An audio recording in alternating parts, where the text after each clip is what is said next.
Okay, I'm back. So as I do these in parts, I'm gonna really just try to put them out there as quickly as possible. Anyways, as I was reflecting regarding my early life, I the things that I went through were, not the greatest.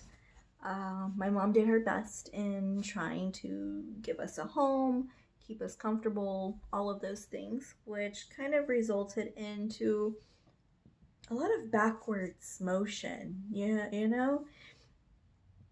I felt like as I think back on it, I almost feel like my life with my mom as a young child and a young adult, I feel like my life was sped up, but also backwards at the same time. It's so strange.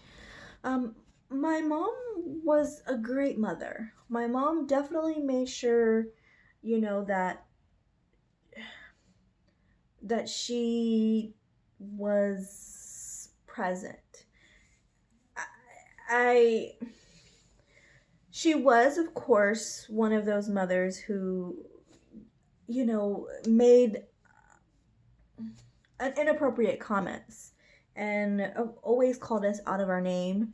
And, as we grew up with people in my generation, early millennials, if you're in your 30s and you're Hispanic, your parents are going to call you every fucking name in the book. And it's just one of those normal things that we grew up with. And it's like, okay, whatever, it is what it is.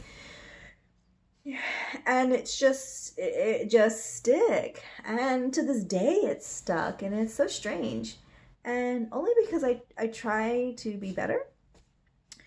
Anyways, so as I digress with that, anyways, so I feel like with my relationship with my mom, I didn't really, I resented her a lot, and I feel like this is just really a lot of trauma with early relationships with my mom and early relationships with her relationships, and they weren't the greatest. I mean, there was times where my mom would have, boyfriends and things like that, and most of them were nice and they tried to help, and my mom did pretty much whatever any single mom would, did what the fuck she had to do to have a man come in and help and buy groceries and shit, you know? There was one individual who was a piece of shit. Like, he was a fucking piece of shit. He molested me. He was a peeping Tom. He would, essentially put a mirror under the door in the bathroom. He would um, do any whichever way that he could to spy on me if I was in the bathroom. He drilled a hole in my wall of my room from the other side, which was the living room, that he could be able to see me in my room in case I was changing. He would break the panels apart from the bathroom to kind of look at me. That I think I was about 12 at that time when those things started happening. Um, he had friends that he would bring, and my mom would allow them to live there for rent. And one of them would actually expose himself to me. And it was a hard fucking life, man.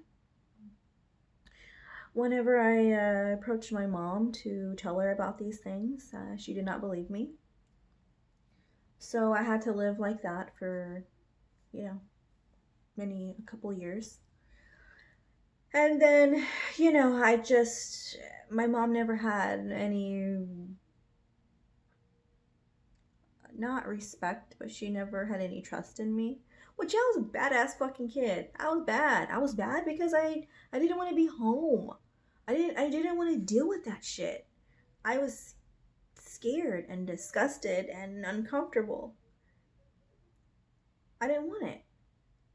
But then I became the bad kid because I would rebel and do all these other things. anyways, so then, but then I also had like family members who weren't really the greatest either. I had family members that would blackmail me, um, just for them to do bad things, and then they would drag me into it because everybody knew that I would spill the beans because I was younger. And well, then I I was the one that got bullied and blackmailed all the time. It's like, oh well, you can't tell them this because I'll tell them you did A, B, and C. But when they put me in that situation, for me to not say anything, like family is shit, man. Like everybody's like, oh, family, family, family. No, most family is fucking shit. Like I don't understand why people are always like, you got to be there for your family, blah blah blah. Okay, I'll be there for my family. I'll be there for the family that has been there for me and that hasn't blackmailed me and who hasn't let bad things happen to me. So anybody else can fucking kick rocks, okay? Which is very not many. Anyways, as years went on, um, with the relationship with my mom, I think that's what I'll reflect on the most here, in this specific video, and then we'll go on to other layers of my early life. Um, as time went on, those situations were removed.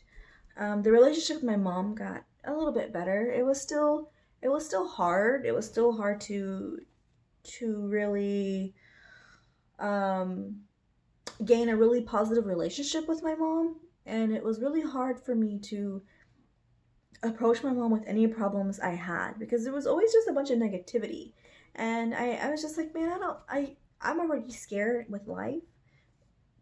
I'm scared with myself. I'm scared of anything else. So then for me to come to my mom and then hear a bunch of more negativity and hate and all of these things being said to me, I just decided to withdraw and really just kind of do things on my own and learn to do things on my own. Um, so those are the things that I did. And my relationship with my mom didn't get better until way later. And even then it was still struggling. So I am grateful for even though my mom was a part of a lot of my trauma that I had growing up, I still respect her as a mother because later on she did, as I look at it, she did what she had to. And I really just, I miss her and I love her still. And I honestly think that that's kind of what was meant to happen. And if that was meant to happen, then I'm okay because it's really shaped me who I am today. So, yeah, that's part of that. Okay, bye.